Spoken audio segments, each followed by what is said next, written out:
Salut à tous, c'est DPZ3448. Aujourd'hui, grâce à la concession Giro à Mende, on va essayer une DS3 Crossback E-Tense full électrique.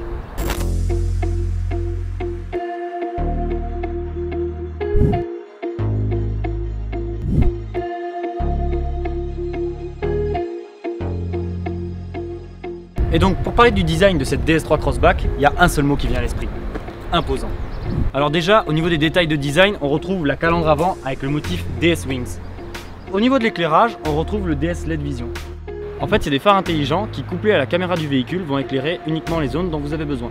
Et au niveau des feux de jour, on retrouve le motif point perle.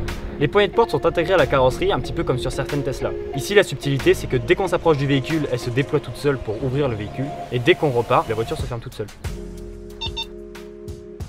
Ici, le niveau de finition, ou inspiration comme on l'appelle chez DS, c'est le niveau E-Tense. On le distingue par certains petits badges posés un petit peu autour de la voiture. Ah, bah écoutez, au premier abord, c'est plutôt confortable, l'accueil est chaleureux. Alors au niveau du tableau de bord, c'est super bien fini, tout en Alcantara, avec un écran de 10,7 pouces, et tous ces petits boutons sont tactiles. Au niveau de la console centrale, on retrouve un super levier de vitesse, ainsi que tous les boutons dans un motif clou de Paris. Pour compléter ce système multimédia, le conducteur dispose d'un écran de 7 pouces pile poil en face de lui. Et ce qui est également très rigolo, c'est qu'on a un affichage tête haute.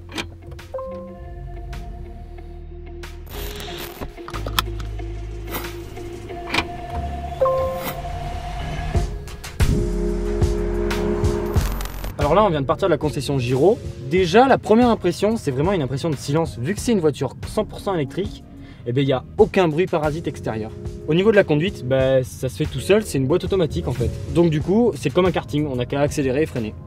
Alors au niveau du gabarit, ça reste quand même un petit SUV urbain. Donc on est à 4,1 m de long pour un peu moins de 2 mètres de large rétro-déployé et 1,5 m de haut. Alors là on passe dans une petite rue et c'est bien pratique d'avoir quand même une voiture qui n'a pas un gabarit trop gros. Alors pour ceux qui sont pas très à l'aise avec les manœuvres en ville, on a une option qui est super intéressante, c'est la caméra de recul et la caméra 360. Hop, là je vois une place, je vais donc m'y garer.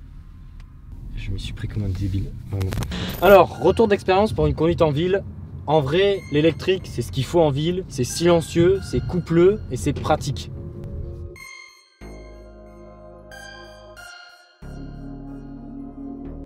Allez, maintenant, direction les petites routes pour tester le comportement dynamique. Donc là on est sur une petite route départementale, en vrai c'est pas du tout son milieu environnant. Dans les épingles, c'est des épingles qui sont très serrées, à chaque fois on est obligé de s'y reprendre quasiment tout le temps. Là c'est un petit point négatif pour le DS3, après on lui pardonnera dans le sens où c'est plutôt un SUV taillé urbain et pas pour les toutes petites routes comme ça. Après on est sur des routes qui sont vraiment défoncées et la suspension réagit super bien, ça reste quand même très confortable. Et pour le coup là c'est un point positif pour le DS3. Ok, bon, sur National, ça marche plutôt bien. Là, je suis en mode sport, on va faire un petit dépassement devant la voiture caméra. Et franchement, on n'a pas besoin de taper trop dedans, hein. Un petit coup sur la pédale et on dépasse tranquillement. Bon, et là, on roule à 80 et franchement, vu que c'est une électrique, il n'y a vraiment absolument aucun bruit, même le roulement est très faible. On est vraiment dans un cocon. Bon, alors là, en prenant de la National qui roule un peu plus, on se rend compte des vraies qualités dynamiques de cette voiture.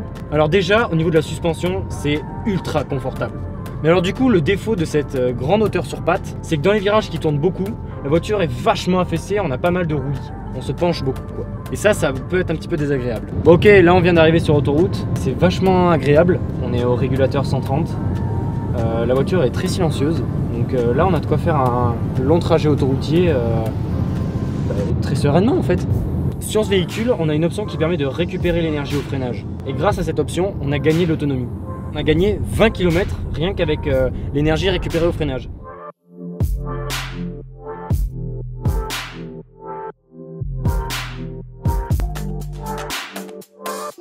Objectivement, cette voiture, elle est super bien réussie. Je veux dire, c'est un petit SUV, il est très pratique en ville, sur autoroute et sur route, il est très confortable. Du coup, j'espère que cette vidéo vous aura plu. Si c'est le cas, n'hésitez pas à laisser un pouce bleu. Pour suivre nos autres vidéos, vous pouvez vous abonner à la chaîne. N'hésitez pas à nous suivre également sur Instagram, @dpz3448. Avant de terminer, avant que vous coupiez la vidéo, j'aimerais donner un grand merci à la concession Giro qui nous a prêté le DS3 Crossback. Et puis voilà, bon allez, moi je vous retrouve à bientôt pour de nouvelles vidéos. Allez, ciao!